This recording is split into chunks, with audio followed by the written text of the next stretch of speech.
So let's talk about church websites. In 2022, websites will still play an important role as the front porch of your church. That's not the groundbreaking statement, right? Although some of the most legendarily awful websites to ever be created on the face of the internet were constructed by our brothers and sisters in an era long past. However, Web 3.0 is just around the corner, and with this better, stronger, fitter internet, websites are going to once again need to be re-signed. And not just because technology will give us new capabilities, but because creating connections with people will only happen more and more through digital mediums as we march into this next decade. And I think that's good news. As we look into the future, the church will have more opportunities than ever before to connect and build incarnational relationships with community members, visitors, both near and far, because of what digital mediums will allow us to do. And we need to quickly correct our thinking that digital is either artificial or a distraction or a fad. It's here to stay, and it's a crucial element to our obedience and faithfulness to the Lord Jesus in the 21st century. Whether it's a website, whether it's social media, a live stream, or something else, because Web 3.0 will mark yet another leap, and it'll be an opportunity for churches of this generation to once again pioneer how our front porch can aid in the church, in discipleship, evangelism, and community engagement. And I am most excited about small to medium churches, both in rural as well as urban settings, to explore how digital avenues can help their ministries. And it's because designing and maintaining a digital footprint has never been easier to do. With all that being said, I want to talk about 5 principles to church website design that I think are crucial to creating a digital footprint that authentically, meaningfully, and honestly connects and builds relationships with individuals, families, people who are seeking the church, and those who don't have any connection to Christianity or a church in your local area. And this is regardless of the size or demographics of your church. Now, a quick word about the 5 principles in this video. First of all, these principles are more descriptive than prescriptive. And the simple reason is because these principles offer more value in the long run when they point to the unique context of your church. Now, I'll show you examples that reinforce what I am talking about, but the intention here isn't to copy another church's website.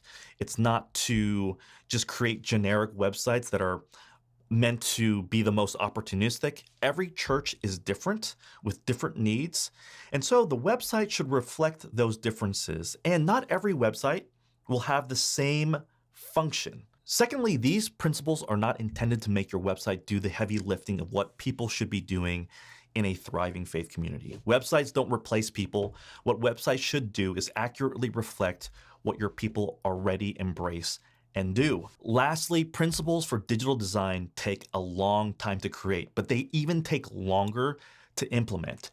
If your church is new to utilizing digital mediums, just remember that you're going to experience just a lot of trial and error. You're going to experience challenges. Dedicating resources and committing your time to creating an open-mindedness about digital culture is going to be a process. So with all that being said, here are the 5 principles of church web design. First, create hospitality. Okay, so the first principle, and a good one to focus on in the beginning of this entire process, is thinking about hospitality with the homepage being active, consistently updated, and serving a wide variety of people. I mentioned earlier that websites are the digital front porch of your church because it serves an important function to be welcoming to visitors and guests who are searching for a church to join. Now, if the website is the front porch, then the homepage is the most prominent part of your front porch. It's the signpost. It's the most important part of your website, and a lot of things happen in the minds and hearts of visitors when they first go here. A lot of church websites try to make the homepage as beautiful and as powerful as they can. They'll have their logos up, a beautiful picture, maybe their mission statement, or just this, vignette of like really cool footage of like a baptism or an outreach. These kind of strategies have a lot of dazzle and energy to them, but I think it can indirectly try to sell an experience that isn't very common at the church. It might not be honest. And I think this is a mistake. Why? Because it's not about marketing, it's about hospitality. And hospitality is best when there is a sense of presence. And that's what is missing when you look at a lot of these amazing church websites. They are beautiful, they're decked out in cool B-roll or fancy designs, but they are really just static in nature. They are creating just a replay that just communicates the same idea and the same images over and over again. And once you've visited it once, you never have to see that front page again, essentially. So the website loses its functionality over time and pretty much after the first 15 seconds. And that's not a good use of that tool. In contrast, I think the top portion of your homepage should be active. It should be dynamic, showing weekly updates. And not like a blog where you endlessly scroll down, but a single most recent post that serves both guests and community members. I think that is a good way to think about it. Take a look at Bridgetown Church in Portland, Oregon, what their homepage looked like on the eve of a heavy snowfall right at the end of December in 2021. Just right at the top, hey, we're canceled. The picture is recent with Christmas trees on the stage. You can see the whole worship team. I think something like this serves people more, even though it's not the most attractive design. Principle number 2, define your culture. A lot of churches will put in their about page, the church staff and leadership. They'll put in core beliefs and the mission and vision statements, right? And I think those are important ideas and important ways to convey information. But I think that these are often just kind of par for the course, and they don't really share the vital information that people are really looking for. When people visit your website, what they're really looking for is trying to understand what your church is intentional about every single day. Yes, we are, of course, driven by our beliefs and by our vision and mission statements, but I think identity statements, who we are, can be powerful as well. Again, the whys are important, but that's not what sticks inside people's minds at first.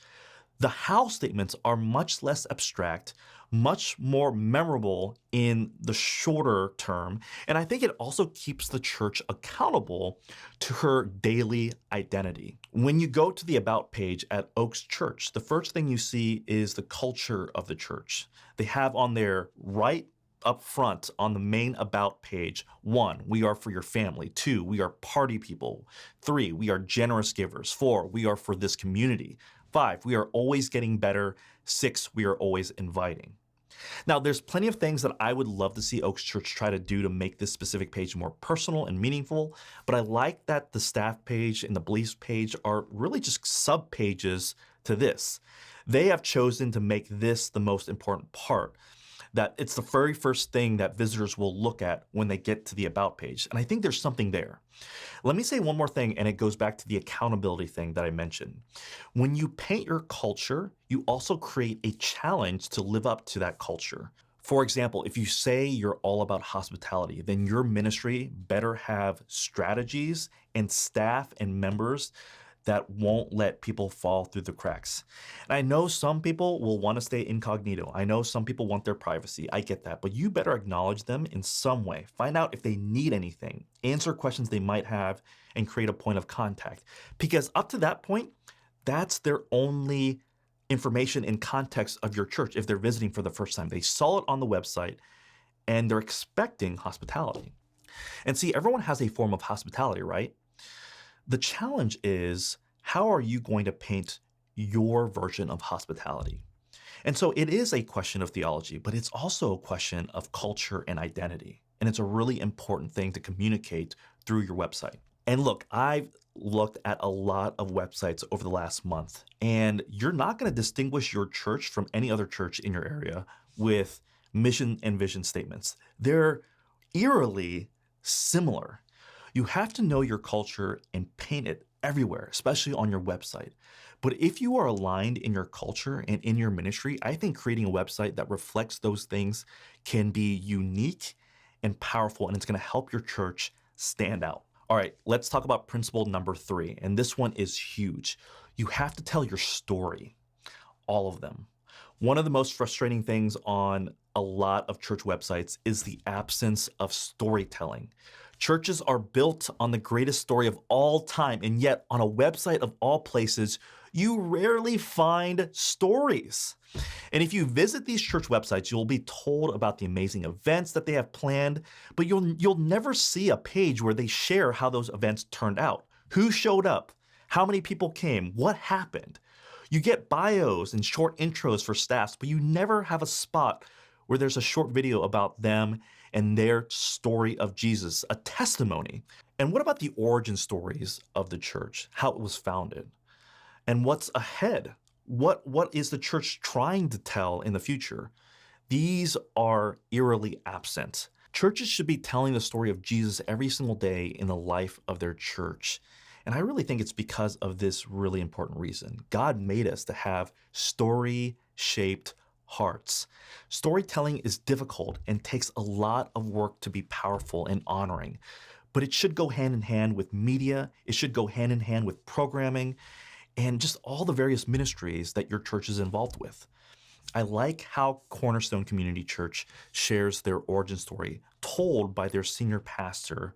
I like how this video shows off the local community in the B-rolls. I like how ordinary and down-to-earth this story is. You get a lot of sense that the pastor has a love for that neighborhood, a vision for the people who live there. We need to invite storytellers into the life of the church. And that includes writers, artists, speakers, young and old, and those who want to share Jesus in creative and collaborative ways. Websites are great for that. Okay, so the fourth principle is engage the neighborhood. I think the true treasure of a church is found in her people and community, and yet it's super rare to find examples of community voices prominently shown on church websites. Of all the principles, this one may be the most difficult and complex because you have to be very careful about what you're intending and what you're communicating and if you have permission. I think a simple clarification of this particular principle is that you should design your church website around the idea that it is a part of the greater neighborhood of that city or town. And I think a good marker for how a church is doing when it comes to partnering in things like discipleship, evangelism, and community engagement is showing how you are doing all of these various things and then documenting them. It all goes back to storytelling, and not just church stories, but neighborhood stories. Too much of church website design is centered on Sunday worship, and I think that is a miss. That's when everyone is gathered, right? They're in their Sunday's best. It seems like it's very opportunistic. That's when it's the most energetic and spectacular. But I think church websites reinforce this disconnection between what's happening on Sundays versus the rest of the week. And more importantly, churches are far too shy about lifting up the very city that they are rooted in. It's not just the church that is working for the city. We need to, as churches, acknowledge how we can partner up with greater culture in the flourishing of our neighborhoods and societies. In this day and age, we should be looking for ways to tell the story of Jesus from homes and neighborhoods. We should seek stories not just about salvation, but also goodness and redemption and public good, the needs and challenges of the city. I think a church network that does this super well is Redeemer Church in New York City. On their website, one of the most prominent things that they have right at the very top of their homepage is Skeptics Welcome. If you go to the page, you not only hear from Tim Keller and his heart for addressing doubt and skepticism, but there's also videos showing testimony of actual people engaging with this value, surprised by this value at Redeemer. Welcoming skeptics isn't just a provocative tagline. It actually communicates something deeply caring to many people in New York City. And I think Redeemer has honed in on that. And when you have it right up there, you are saying that this is one of our values. We are going to do this, and it's really important to us. And I know that church, it does do that really, really well. The fifth and final principle flows and reinforces the other four principles, and it's this. You got to document your digital journey. I think one of the most hospitable, creative, powerful ways to tell the story of your church and your people is by committing to creating content around the journey of your church, especially as it navigates the digital dimension. A lot of churches will post live streams of their Sunday service, but very few will do podcasts, vlogs, YouTube videos, and other digital mediums about contemporary issues, the life of the church, where the church has been, where the church is going. This perhaps is the true test of what a church wants to do with digital. In 2022, we have so many simple ways to start these creative endeavors. It used to be technology was the limiting factor. Back in the day, very few churches would have the resources or the personnel to invest into expensive technologies and studio equipment. But now we can pretty much do everything from our phones and do it really well. It's really not a limiting factor anymore. What is a limiting factor is the willingness of hearts and minds. Churches should be creating content outside of the sermon. That's just really such an important principle. There's just way too many important issues. There's way too many important stories that are going on in the world that we as a church should be thinking upon deeply. And if the church is unwilling to bring up these issues, publicly address and engage these things, then we are choosing to take a backseat to what God is calling us to in culture. I think one church that does this really well is Church on the Move. They have an entire arm of their ministry dedicated to people coming together and talking about matters of Jesus, faith, and the church. They have regular hosts, but then they are also bringing in members from their community all the time. They talk about seasonal things. They are talking about real life issues, challenges in the pandemic, politics, mental health, and so much more. And so, yeah, those are some of the principles, and hopefully they can be a guide, not only in how you might design and build your church's digital footprint, but hopefully it becomes a starting point for how your church is going to thrive in a digital environment. Going digital is difficult. It's both a lot of work, and there's added element of wondering how this all comes back to loving and serving your people. And that's really important. It's really important to me.